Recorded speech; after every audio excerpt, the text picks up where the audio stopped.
le score ne reflète pas du tout, mais pas du tout, le scénario de ce match. Salam alaikum à tous, on se retrouve pour le débrief du match entre la Tunisie et le Malawi. Victoire de la Tunisie 2 buts à 0. Deux buts qui ont été inscrits par Jaziri, 86e minute de jeu. Achouri, 90 plus 2 dans le temps additionnel. Voilà, cette équipe du Malawi qui a obtenu un carton rouge. Merci aux personnes qui étaient présentes avec moi en live pour suivre ce match. N'hésitez pas à liker et à vous abonner si vous êtes nouveau dans la partie. Pour les statistiques de cette rencontre, 63% de possession de balle pour la Tunisie, 37 pour le Malawi, 22 tirs pour la Tunisie, 10 tirs cadrés. Cette équipe du Malawi, c'est 8 tirs, 4 tirs cadrés, 8 corners pour la Tunisie, 4 arrêts pour la Tunisie, 8 pour le gardien du Malawi quand même. Il y a eu 2 hors-jeu pour le Malawi, 10 fautes tunisiennes, 11 pour le Malawi, 2 cartons jaunes tunisiens, 5 pour le Malawi, un carton rouge obtenu par le Malawi. Et là, on est parti en image pour les deux buts du match. Cette équipe de la Tunisie va réussir qu'à partir de la 86e minute de jeu à débloquer cette rencontre sur un centre de Achouri. Achouri qui va mettre un bon centre dans cette surface de réparation. Voilà, dévié par un défenseur du Malawi. Ça arrive au deuxième poteau pour Jaziri qui marque ce but pour délivrer la Tunisie et permettre de marquer dans ce match. Voilà la joie des Tunisiens. Forcément, ils sont très très contents. Et ensuite, on a cette action de jeu où Abdi, quelques minutes plus tard après ce premier but, qui est dans cette surface de réparation, va accélérer. On voit il y a un pied d'un joueur du Malawi et il y a une faute. Clairement, penalty, sifflé. Achouri qui va se charger de tirer ce penalty. Il le tire à droite, il le marque à contre-pied. Voilà, la joie des Tunisiens. Et c'est une victoire 2-0 pour la Tunisie contre le Malawi. Les images n'étaient pas de bonne qualité, tout simplement parce qu'il n'y avait pas de diffuseur pour ce match en France. J'en suis désolé. En tout cas, on va revenir par rapport à cette physionomie de match. Cette équipe de la Tunisie qui a dominé cette rencontre, clairement. En première mi-temps, c'était très compliqué. Il y a eu des situations avec un gros manque de finition, beaucoup d'occasions ratées. Et cette équipe du Malawi aurait pu marquer en première mi-temps où il y a eu des sauvetages sur cette ligne et ils ont tiré à deux voire à trois reprises sur cette occasion. Et forcément, cette équipe de la Tunisie qui était dans le dur en première mi-temps pendant une période. Voilà, cette équipe du Malawi qui a joué avec leurs armes, qui a fait un match globalement intéressant parce qu'ils ont réussi à déstabiliser cette équipe tunisienne jusqu'à la 86e minute de jeu. Forcément, voilà, en deuxième mi-temps, il y a eu le changement de la Taïf à la place de Ben Slimane, donc on avait une équipe de la Tunisie plus offensif, avec 5 joueurs offensifs, en considérant Hannibal, qui était le maître à jouer de cette équipe tunisienne. Et donc, forcément, ça a ronronné beaucoup, parce qu'il y avait une grosse densité dans l'axe de la part du Malawi. On essaie de passer à gauche, passer à droite, bousculer cette équipe du Malawi. Mais voilà, c'était pas flamboyant dans le contenu, et on pensait qu'on allait se diriger vers un 0-0. Après, il y a eu ce changement avec l'entrée de Jazira à place de Mastouri, et forcément, et également l'entrée de Sassi à place de Sliti.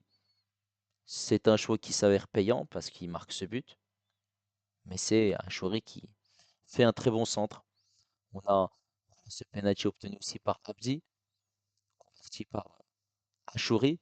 Et il y avait de la tension autour de ce penalty. On a vu que c'était Sassi qui voulait le tirer, Laïdouni qui a écarté Sassi en dehors de la surface de réparation. Il voulait que c'est Achouri qui le marque. C'est la confusion quand même. Sassi n'était pas titulaire.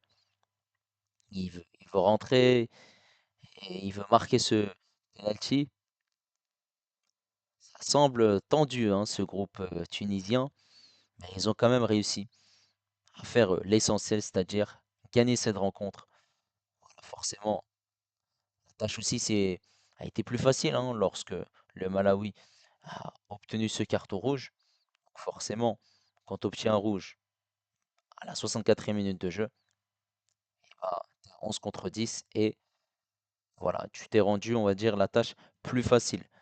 Maintenant, par rapport à ce groupe de la Tunisie, bah, ils sont premiers, tout simplement. Et donc, c'est un bon résultat, hein. 16 points, 5 victoires, un match nul. La Namibie qui est derrière a fait un mauvais résultat en faisant un match nul contre la Guinée équatoriale. Il y a aussi un penalty hein, qui a été obtenu par cette équipe du Malawi en fin de rencontre sur cette faute de Brown, poussette dans cette surface de réparation.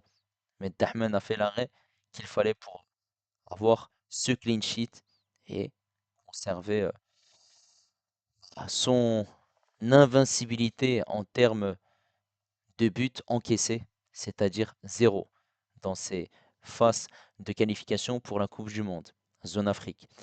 Bon, maintenant, on va revenir sur la prestation des joueurs de la Tunisie. On va commencer par Dahman. Dahman, il fait son match, hein, clairement. Il arrête ce penalty, il a été solide. Il a pas eu grand-chose à faire, hein. Seulement 8 tirs pour le Malawi. Après, il y a eu cette situation en première mi-temps à plusieurs reprises. Il devait s'employer pour voilà, faire les parades qu'il fallait pour ne pas être mené au score. Ça reste un très bon match. Côté droit, Rorbel. Rorbel, ya Rorbel. Rorbel s'est éclaté. C'est net, clair et précis. Je ne vais pas parler 50 ans sur un joueur qui n'a pas les niveaux de l'équipe nationale. Tu glisses, tu laisses énormément d'espace. Défensivement, tu as la ramasse totale. Il n'y a rien qui va en fait dans son jeu. Voilà, c'est très faible. Et il n'a pas aidé, hein, clairement, ses coéquipiers. Le coach, Travelsi, au lieu de le faire sortir, il le laisse sur le terrain. Choix très très bizarre. Comme Rothball qui n'a pas été au niveau. On pouvait se poser la question. Voilà, c'était un match contre le Libérin qui n'était pas abouti. Donc aujourd'hui, il pouvait se racheter, sauf que aujourd'hui, on a clairement vu son niveau. Il est totalement nul. C'est charnière centrale Talbi, Brown. Talbi, ça a été costaud, solide, que ce soit en première ou en deuxième mi-temps. Il a été très très fort, il anticipait, il taclait.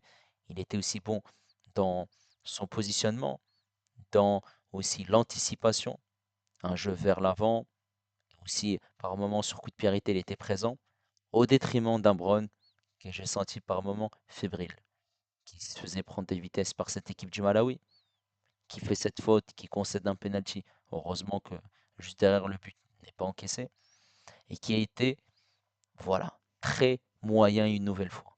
Brown, c'est pas du tout un défenseur central qui, qui a de l'assurance. Et c'est très très compliqué. Voilà, il est passé à côté de son match.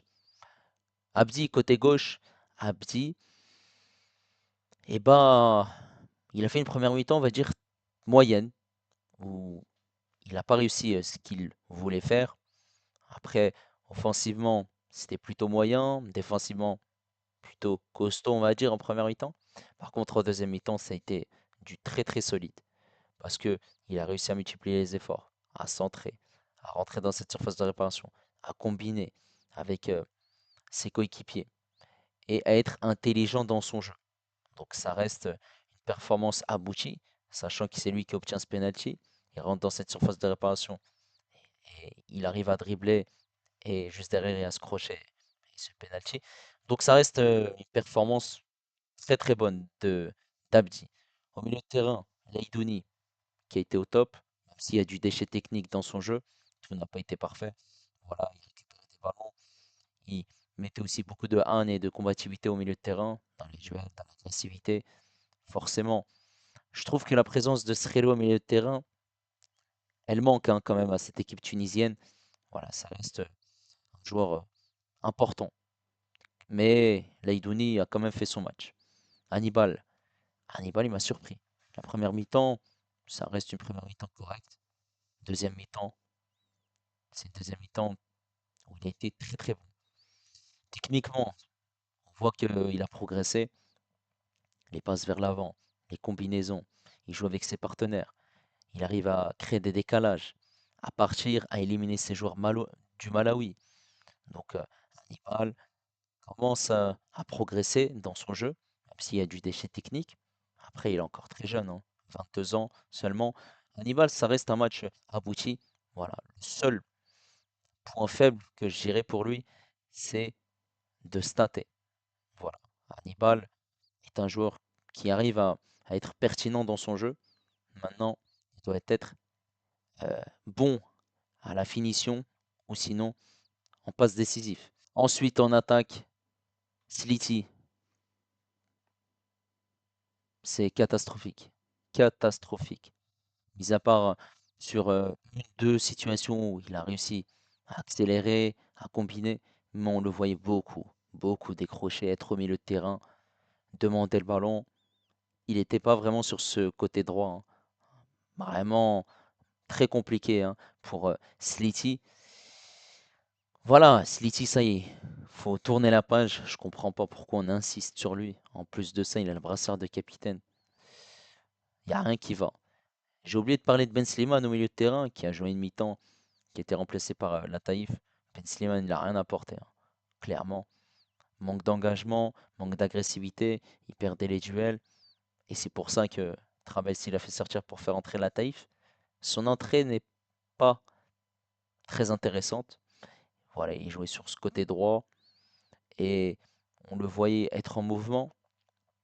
Par moments, il a fait des différences, il est rentré dans cette surface de réparation, il a même aussi centré, apporté du danger, mais je trouve que ça reste suffisant pour la Taïf.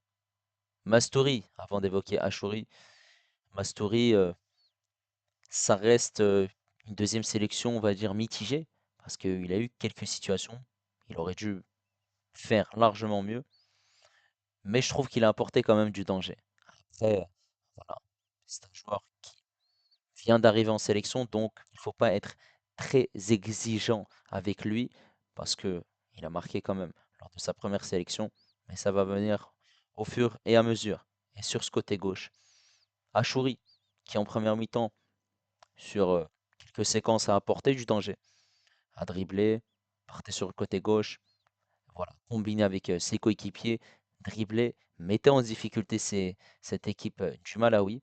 Et je trouve que la deuxième mi-temps est nettement mieux. Parce que Achouri, c'est ce qu'on cherche chez lui. Il est bon avec Copenhague, mais il n'est pas décisif avec la Tunisie. C'est lui qui doit prendre les clés du camion. Et là, la deuxième mi-temps, elle me plaît, clairement, parce que elle est intéressante dans le contenu, dans la variété aussi de son jeu. Il temporise, le placement est bon. Après, tout n'a pas été parfait, mais il a été décisif. Et ça, c'est bien. Décisif de par, voilà, ce centre pour ce but de Jaziri. Et voilà, c'est dévié par un joueur du Malawi. Et ensuite, ils convertissent penalty. Donc, il est décisif sur les deux buts de la Tunisie. Ce qui est très rare quand même. Ça reste un match, voilà, qui est au top. Maintenant, forcément, il faudra qu'il confirme lors des prochains matchs. Voilà, ils ont fait l'essentiel, mais il y a beaucoup quand même de négativité dans le contenu. Voilà, on va retenir le résultat, c'est-à-dire les 3 points plutôt que la manière. Voilà. En tout cas, n'hésitez pas à me donner votre avis concernant cette rencontre et concernant la prestation de la Tunisie aujourd'hui. N'hésitez pas également à liker et à vous abonner si vous êtes nouveau. Et moi, je vous dis à la prochaine. Ciao les amis.